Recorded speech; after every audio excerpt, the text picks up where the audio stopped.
This week's news from the tubes on F5 Live Refreshing Technology is proudly powered by Malwarebytes. Whether you use a PC, a Mac, or a mobile device, Malwarebytes Premium is the company's strongest protection ever. It fights threats that traditional antivirus software can't stop, plus it actively blocks threats like worms, rogues, dialers, trojans, spyware, and a whole lot more. It allows you to use your computer and mobile devices with confidence and peace of mind. To learn more and to get a special price, you can go to f5live.tv/malwarebytes. It's interesting how much can change in just a few days. Last we spoke, Meta had just released Threads, their Twitter clone-ish, under the Instagram family. It's essentially Instagram with the pictures on the bottom of the text instead of on top of the text. It's missing a lot of the Instagram features like messaging and whatever, but it's... If Instagram were to make Twitter, I mean, they nailed the personality perfectly.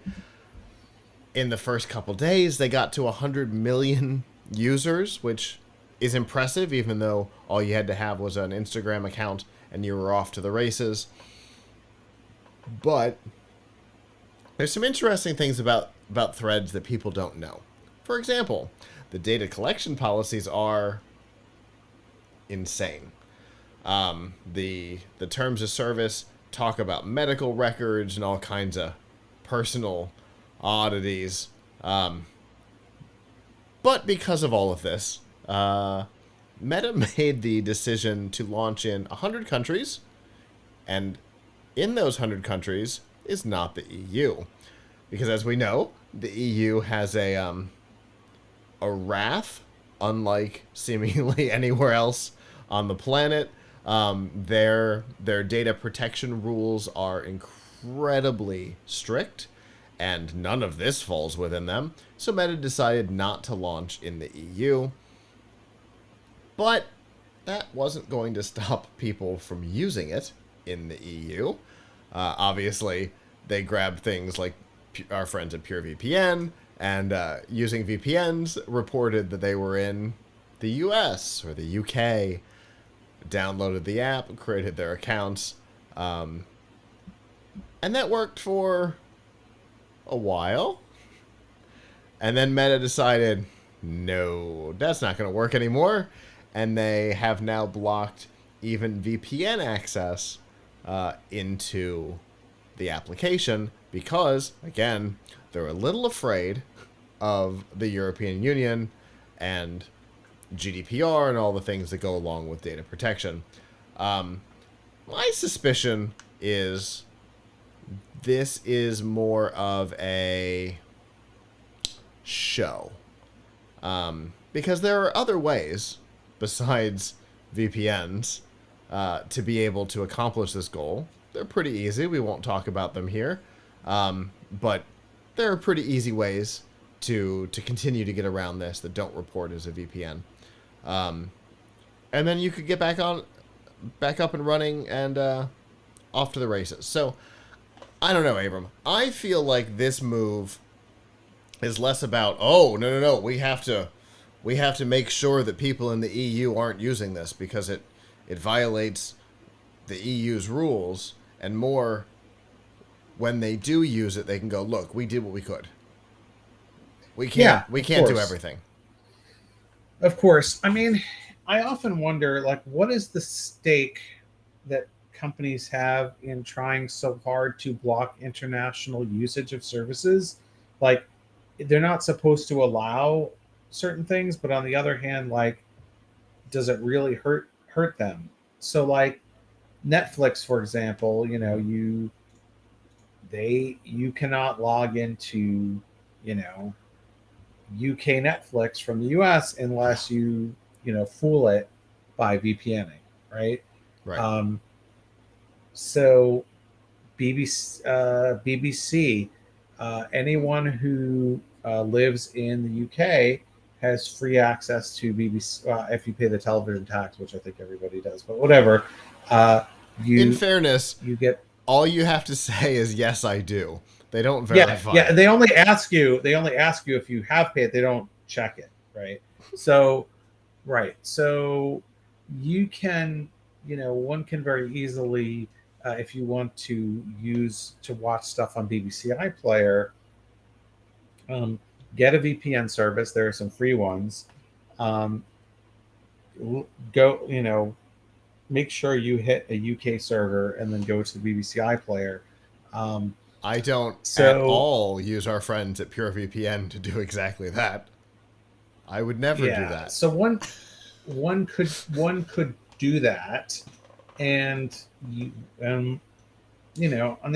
on the one hand, like, I'm sure BBC doesn't want people to do that. On the other hand, what is it really costing them? Like, that people might do that. I think, why do they even need to regionally block it? I guess for whomever they want to license the content to, they have to make a show that they've created value, Yeah. right? So, like, Yeah.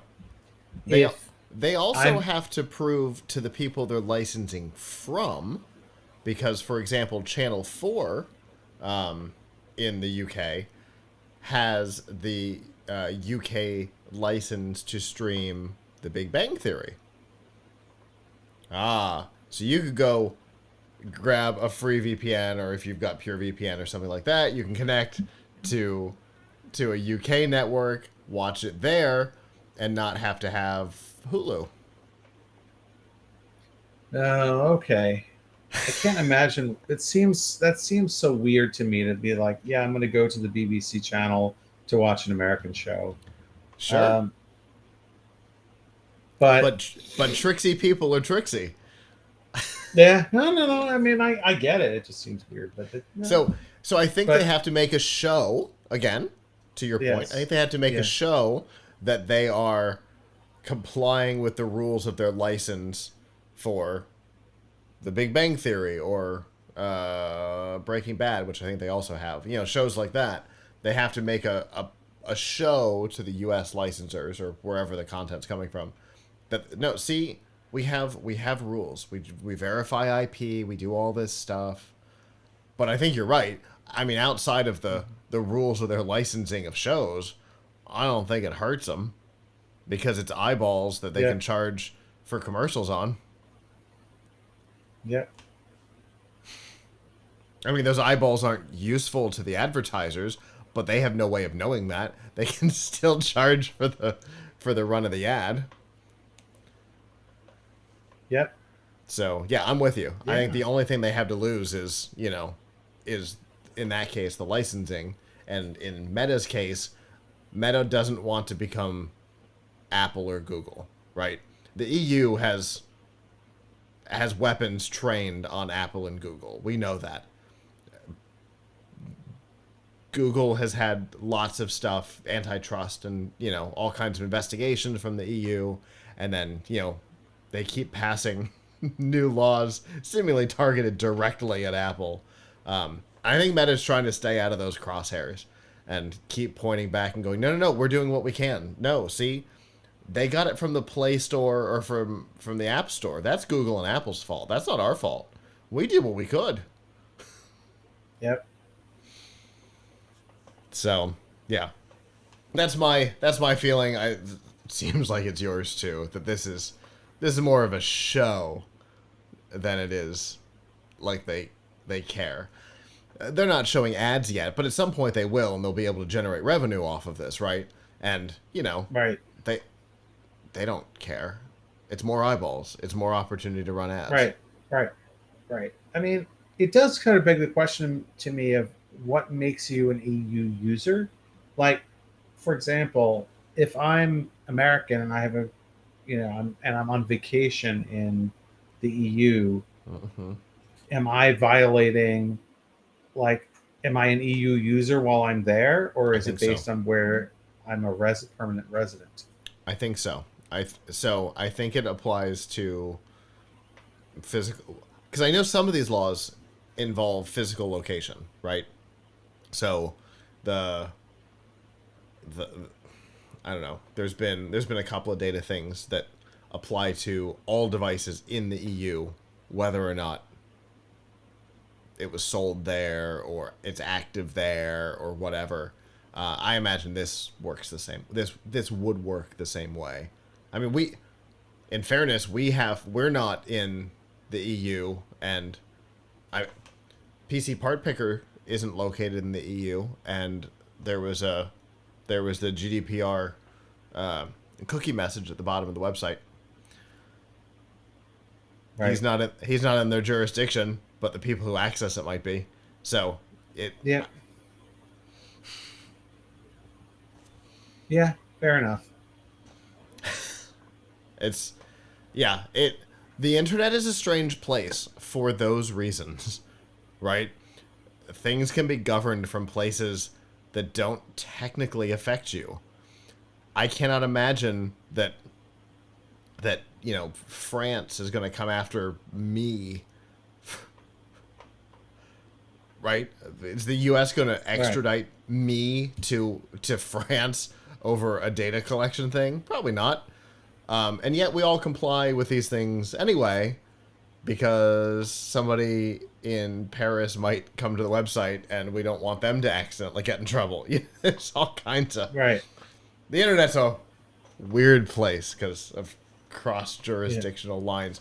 The age verification for adult content in like 6 U.S. states right now, but not the other 44. Right. So it's not even cross-country line, it's cross-state line. California's got their own version of GDPR.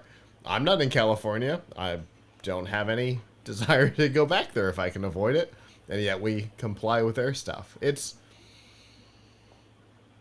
interesting. And so when you're Meta and your head's already close to the chopping block, anything you can do to point fingers in other directions. No, we're trying.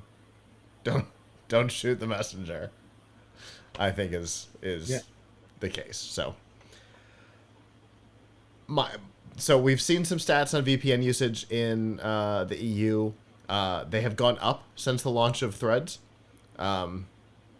Surprisingly, a lot, like 10, 15, 20% on some of the services. Which is wild that something like, Twitter Lite would be intriguing enough to get new VPN users. But, yeah, it is. So, very interesting. We'll see how this affects overall usage numbers and interactions. We've been tracking with some of our friends who have a lot of actions, a lot of interactions on Threads right now. And I'm curious to see how that is affected by this move.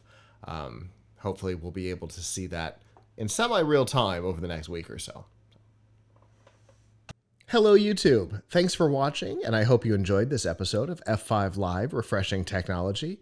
If you did, please subscribe to the channel down below, and of course hit the notification bell, because we know that subscriptions don't mean much on YouTube anymore. If you've got topics that you'd like us to talk about in the future, please comment them down below. And if you'd like to not follow us on YouTube, there's lots of ways that you can follow along with our content by going to plughitslive.com/subscribe. There you'll see all of our shows and all of the ways that you can watch, listen, and follow along.